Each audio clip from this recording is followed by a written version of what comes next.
So I definitely prefer Popeyes. And there's also KFC as well. But in this episode, we got Kenny Rogers Chicken Roasters, as we are on the Chicken Roaster episode.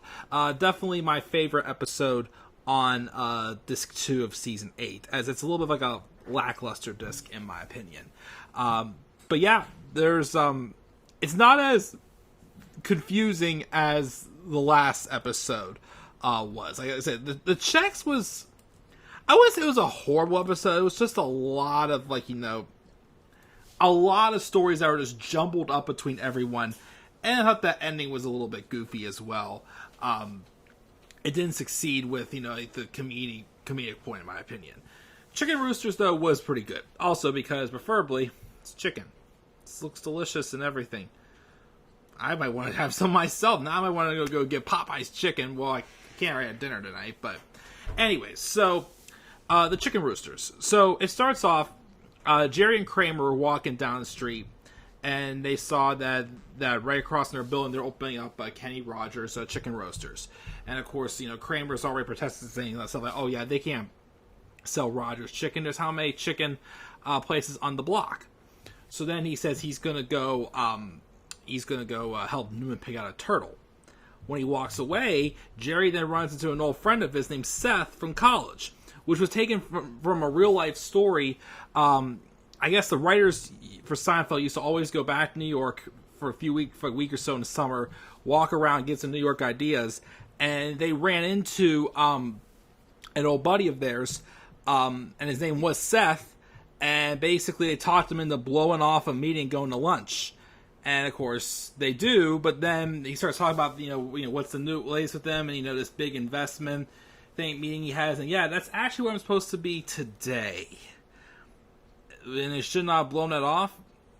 Probably not. Which sure enough, it happened. Seth got fired. Meanwhile, of course, Kramer also was dealing with Kenny Rogers because the big red chicken rooster that was on top of the building was this big neon red sign. And unfortunately, the red neon was like bathing Kramer's apartment, all red. And even when he shut the shades, he couldn't basically put the light out.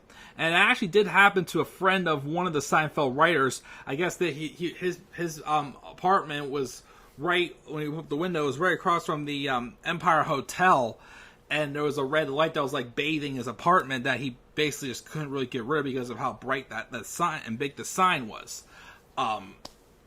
So that caused some effects on Kramer, and also he was still protesting against Kenny Rogers because he said they shouldn't be on the same street and whatnot. And he wouldn't eat Kenny Rogers either, for now. Meanwhile, George and Elaine. So, George went out shopping with Elaine, who was charging some personal stuff to the Peterman credit card. Now, she's the president. She's all comfortable thinking she can do whatever she wants. George happens to find this sable hat that he thought looked cool. So, Elaine bought it for him. And George scored a date with the saleswoman, who ended up going on a date with George, and it was clear she did not like him. So, George, trying to have an excuse to snag a second date, he tries to do stuff. First, he sets his keys down. She notices that and tells him, George, your keys. And telling him bye, and again, it's obvious that she has no interest in having a second date with George. So when she wasn't looking, he takes off his sable hat and hides it right behind the pillow on her couch. So he walks away. Elaine, though, later was talking to Jerry on the phone, like raving about her new purchases. She gets another call. It's from Roger, the accountant for the Peterman catalog. He had noticed there was a lot of expenses being put onto the account. And Elaine was saying, yeah, well, I'm the president. He reminds her that the expenses, the purchases on the Peterman account are for business expenses only. And Elaine says, well, isn't the president do whatever they want? And he goes, no, I'll be in your office first thing tomorrow morning. So then Elaine realizes she's busted. She hangs up and never gets back to Jerry, who she had on hold. Anyways, so then Kramer the next morning, who didn't seem too bothered by the red light, comes in and basically he didn't sleep well, and that red light is burning his retina. And he tries to make some milk, but of course instead of pouring milk, he accidentally poured in tomato juice. Which of course, and Kramer tries to dump it out because it's all bad, but he makes a big mess on Jerry's wall. And Kramer asking Jerry if he can move in with him until this all gets figured out. Jerry's not too sure about that, so then Kramer suggests the idea: what about we switch apartments? Which Jerry went through with it. Now then, though, Jerry finds out that Seth, his friend that he had gotten fired from his job, now has a new job working at Kenny Rogers. To which, Jerry looks at it as like a downgrade. And of course, Kramer's holding out a sign out his window saying, bad chicken, basically trying to make people not go into Kenny Rogers.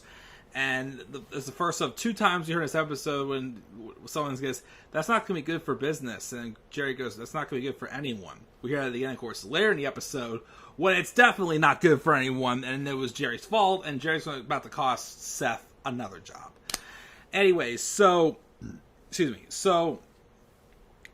back at Peterman's office, the accountant looks over everything that Elaine purchased, and, he approves everything she did. But the only thing that he has to see is the sable hat that she bought George, because it was $8,000, to which Elaine was stunned. She accidentally sprayed him with the water pick. So she had to get the hat back from George, but then George said oh no, I left the hat at Heather's as an excuse to try to get a second date. That way he can go back and get it and get a second date with her. So then, then he tells George to call Heather on her phone, on speakerphone. And he goes, work the magic. And he couldn't figure out how to work it first. And she says, dial 9, Merlin. So she calls, but then Heather says that he didn't leave a hat there, and there's no hat there. And just, George, I gotta go, and hangs up on him. So then they go to Heather's house, and of course Elaine drags George by the ear, and tells Heather that, she does need the hat back. And then she said, look, she says, I don't know what happened to it. Maybe the maid took it or something, but there's no hat here. So she let them search, can't find it anywhere. Of course, George, though, thinks she's bluffing. He takes her clock as a way of revenge. And see if she notices, and she'll call him again. And so basically, it's like, a transaction here where, George holds the clock hostage as he thinks she's holding the hat hostage. So now Elaine's in trouble. So meanwhile, like I said, Jerry and Kramer did switch apartments. Of course, Kramer has a lot of silly statues that he's putting up in the apartment. Jerry, meanwhile, though, is very freaked out by Kramer's doll, Mr. Marbles. And, it says that doll gives him the creeps. And of course, he says, by the way, why are you here? I don't want Newman. Basically, he didn't want Newman sneaking around. But of course, Newman then flushed the toilet, came out. He's like, oh, nice place you got here, Kramer. Blah, blah, blah, this and that. It's like, you idiot. Like, you've been in this apartment how many times? It's Jerry's. So then, of course, Jerry puts the shades on and says, basically says, the moment Seth gets a real job, we're getting back to, things are going to get back to normal around here. But then, of course, after everybody leaves, Newman sits down and starts eating the Kenny Rogers. And then Kramer's like, get that out of here, I don't want that stuff. But then he starts looking down and he starts kind of like craving a little bit. And then Newman mentions the ingredients and he takes a bite of, and then Kramer takes a bite of one of them, and he seems to love it, because then we see a scene where Kramer's in Jerry's bed and he's like rocking up and down, eating all the chicken, like he's having the time of his life. Jerry, meanwhile, can't fall asleep because of that in Kramer's bed because of that red light, and then he hears a creaking, and he thinks it's Mr. Marbles, the doll, up and about. And then the next day, of course, Elaine's in trouble because if she doesn't get that hat back, then she could probably be fired. Jerry, of course, though, comes in. He starts acting like Kramer. His hair is all buffed up, and he's like doing his hand motions. He says how he got no sleep. He says everything was creaking and cracking. That red light's burning in his brain, and then he even goes into the refrigerator and starts eating like Kramer. And then Jerry mentions, like Kramer, saying, he talked to Bob Sacamano, last night, and he says he sell Russian hats for $40 that looks similar to Sable. And which Elaine's like, maybe I can get one of those hats, and I can show that, and I'll be off the hook. And of course, Kramer, though, is that like Jerry's like, I really like this or whatnot. He doesn't think it's a good idea. Like, he's being more serious, not like he normally is just goofy and like off in his own world. That's what Jerry's doing. So then Jerry and Elaine go to get the hat. Unfortunately, though, the accountant does not recognize it as a Sable hat, so he knows it's not the real one. And basically, he says he has no choice but to turn Elaine over to the board of directors, and she will be terminated unless she can get the signature and approval from Peterman herself, even though he lives in Burma. Sure enough, though, that's what she'll have to do. We'll have to get to that, of course, at the end. Jerry, meanwhile, went over to see Seth, since Seth told him he was the new manager, saying, can you shut off the chicken roaster sign? And then Seth said, Jerry, I lied. I'm just an assistant manager. He's not like the actual manager of the store. He's just a shift manager. And then he announces of an order, and sure enough, it was for Newman. But then Jerry gets suspicious because it was a big family feast meal, and also Newman got some steamed broccoli. And Jerry knows that Newman does not like broccoli. And then Newman says that he loves broccoli. Because the thing is, though, if Jerry finds out that Kramer is hooked on Kenny Rogers' chicken, then he's going to make Kramer move back over into the Red Menace, or whatever he called it. So he got Newman to take a bite of the broccoli, and then he seems fine, and then he spits it out and whines out, "Vile weed, I need honey mustard." And then I didn't know honey mustard was a way to clear out your throat from a bad taste or whatnot. But then Jerry goes back to his apartment, where Kramer's waiting for Newman, and basically Jerry busts Kramer because he's going to go over and take care of Kenny Rogers himself. And then Kramer begs him not to do it. Says, I need that chicken. He goes, don't hurt the little roosters. Kenny did nothing to you. So you got a problem. So, of course, that causes them to, switch back. Of course, then George, earlier, had lunch with Kramer. And because, I guess, Heather called George and said, call me if you have the time. George, thinking he's so smart, thinks that Heather's referring to, if you give me the clock, I'll give you the hat. Which Kramer's basically acting like Jerry, saying you're crazy. That's not at all. That's not at all. He thinks he's making a big mistake and making a big assumption. And then he says, why did you come to me? That's not Jerry. And then, of course, George said, I can't talk to Jerry anymore. He's more like you. And then Kramer's like, that's a shame. Like, again, him and Kramer not only switched apartments, they switched personalities. But, of course, now that Kramer's hooked on Rogers' chicken, they switch back. And Kramer's back to the Red Menace. But then George does meet up with Heather, and he has the clock in his bag, thinking that he says, how do you want to do this? So George thinks they're exchanged. She's giving him the hat, and then Heather's giving him the hat, and then George gives her the clock. But then Heather admits, first she thought, George was annoying, but there's something about him that makes her interested. So then George realizes that she really didn't have the hat, and she actually was interested in him. So then he tries to hide the bag with the clock, but then to his dumb luck, the clock starts ringing. She says, what's in there? He goes, oh, just a sandwich. And it starts ringing, and she's like wrestling for the bag. He's like, damn salami. And he pulls it out and sees it's her clock. He's like, yep, my clock.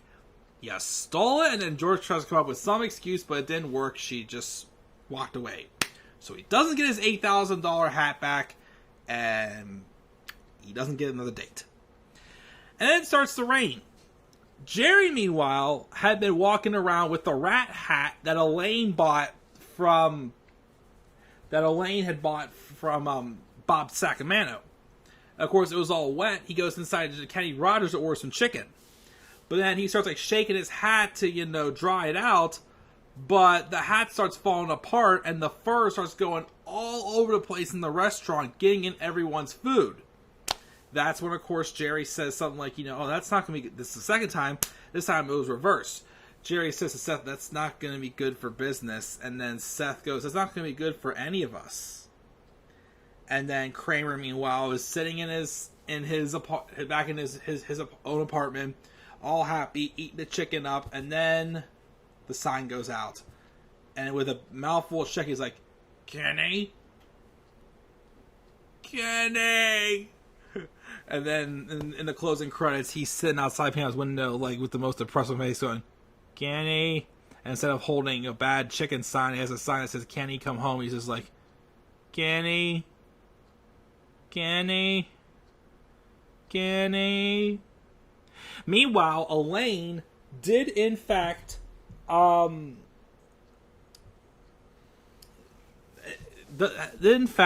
out to Burma and found Peterman.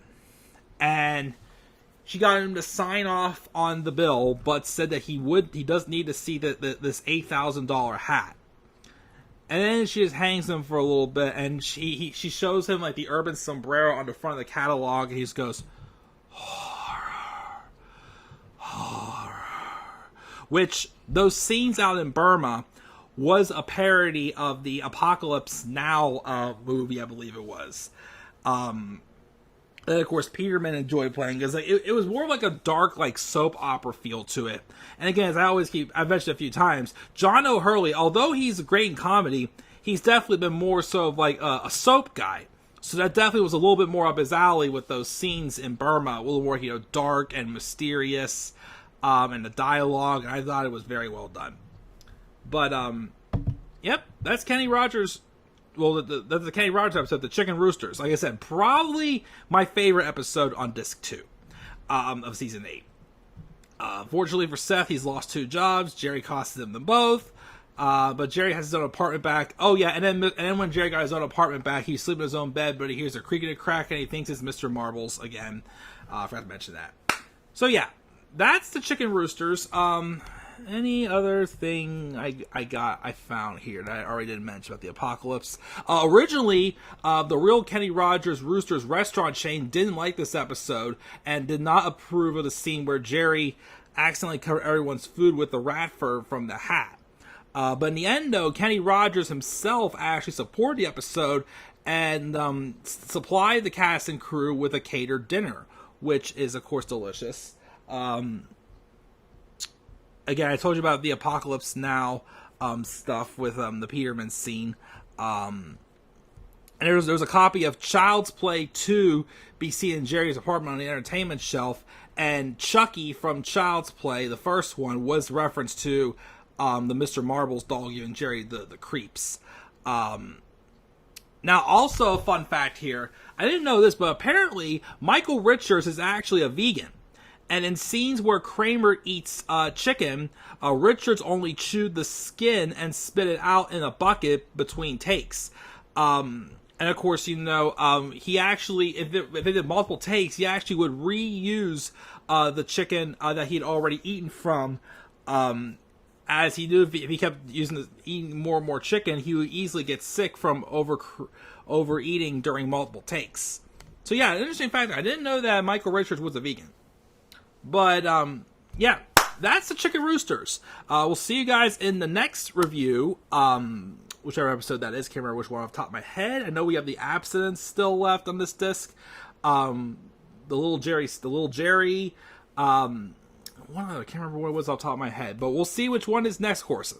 And we see you guys in the next video. So, guys, once again, what are your thoughts on the Chicken Roosters? Make sure you leave the episode. What are your thoughts on the Chicken Roosters episodes? Are you guys craving chicken now as well? What's your favorite chicken restaurant? Personally, mine's Popeyes. So we'll have to wait and see what you guys say. Leave your thoughts down in the comment section below. Be sure as always to slap a like on the video and subscribe for more content on my channel. And follow me on Twitter as well, at DemandAirboy93. And until then, guys, I am checking out. I'll catch you all later. Have a great rest of your night. Peace out, everybody.